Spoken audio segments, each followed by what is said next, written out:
Hi, my name is Sam with Lexus.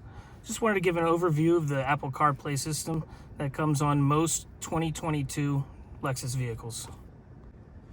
Starting out, you will want to use the Apple iPhone factory cable that's provided to you with the phone or that you got from Apple.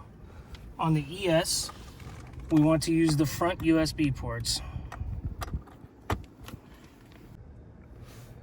On the RX models, you'll have USBs in the front and in the center console.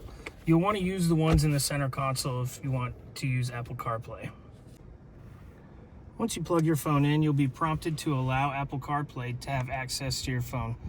This allows you to use your phone without having to unlock it while you're driving. You'll also notice that the projection shifted to Apple CarPlay. If you see projection there, it's possible that you may not be connected to the proper USB port.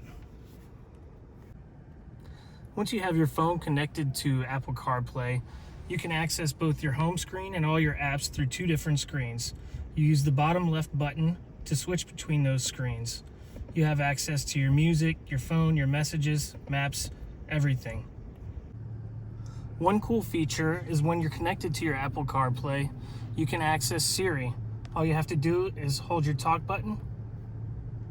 Hey Siri, take me to the nearest Lexus dealership. The closest one I found is Hendrick Lexus Charlotte on East Independence Boulevard.